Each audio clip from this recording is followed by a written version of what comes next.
5 seconds to go.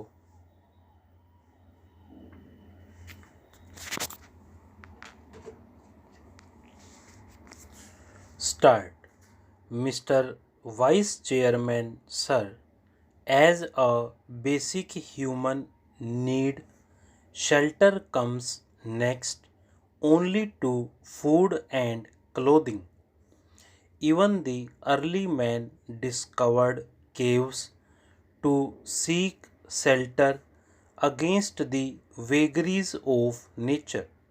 Today, with rising population, many of the developing countries have to cope with and suffer malnutrition, disease, illiteracy, and hunger. Yet, it is the housing problem which seems to be the most intractable one. About one fourth of the world's population is either houseless or lives in abysmally poor and unhealthy environment. In India, sir, according to the 1981 census, 2 lakh urban households and another 4 lakh rural households have been without shelter, taking into account the overcrowding and the awful congestion and the need to replace the kacha houses and repair the degraded and dilapidated ones, the actual housing deficit is to the tune of 60 lakh in urban areas and 190 lakhs in rural areas. This deficit of housing is expected to rise to 40 millions by the year 2000 AD. Sir, 20 to 25% of the urban population in India lives in slums, which lack or are totally without basic services. Another 20% of the urban population consists of households that are slum dwellers and live in single room units. Sir, this is the housing scenario in our country at the moment.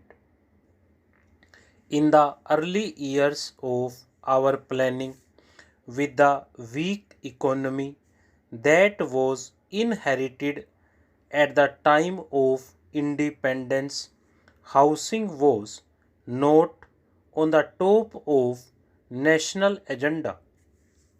The first priority obviously was to provide food for the people. A massive national program and endeavor has resulted in self sufficiency in food, and we can be legitimately proud of our industrial progress also. In the sphere of communications and health services, we have made major strides, and the government has also intervened to ensure that clothing is provided reasonably to people in the country. With a fair amount of success in the other spheres, the attention now has obviously to turn to housing and, of course, to education. In the last decade, quite a few schemes were promoted for encouraging housing activity. Conscious that housing is a crucial activity not only for providing vitally important shelter but also for improving the quality of life besides contributing significantly to the national income, employment generation, Government has now come forth with this national housing policy. Sir, it brings me to the state of the capital market vis-a-vis the budget. I would have expected as a student of economics, given the budgetary dispensation, the capital market should have shown dispensation. The capital market should have shown some buoyancy. But it seems that optimism is not really evident so far as our investors and entrepreneurs are concerned. There are refreshing messages for the export oriented industry. There are refreshing messages for a segment of the textile industry, particularly the artificial fiber sector.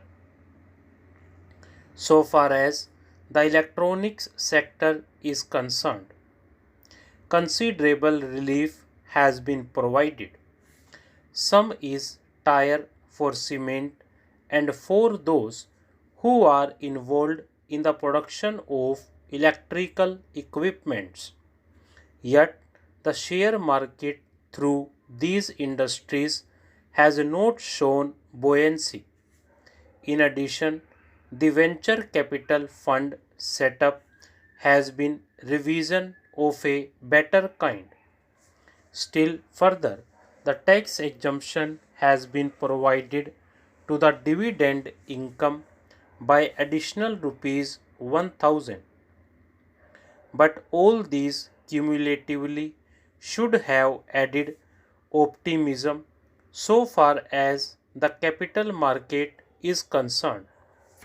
Maybe what somebody called the investors or industrialists are characterized by the Oliver Twist syndrome.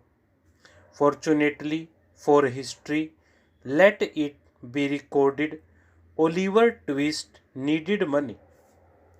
I am not so sure as my friend indicated whether the same is true for our investors. At least all investors or industrialists need to shake off an element of excessive greed. Several things are good, but it is not making them happy. Something which is not there, or the lines which are there, could be a lot more, perhaps, will make them happy. This is a part of human expectation, but from the macroeconomic point of view, one would have thought that what they have got they should be grateful for in their own interest, if not the interest of the economy. There is a fear that there could be bearish conspiracy and manipulation of the stock market situation. Financial writers have written about it. If this is true, then the finance ministry should look into it. What is ailing the stock market or the capital market? Some reforms are underway, but perhaps much more needs to be looked into so that things begin to move better than what it is.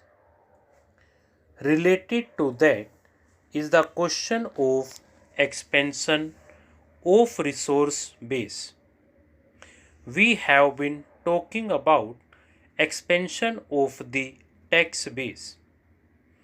We should be also talking about expansion of the investment base. The green revolution area has a liquidity.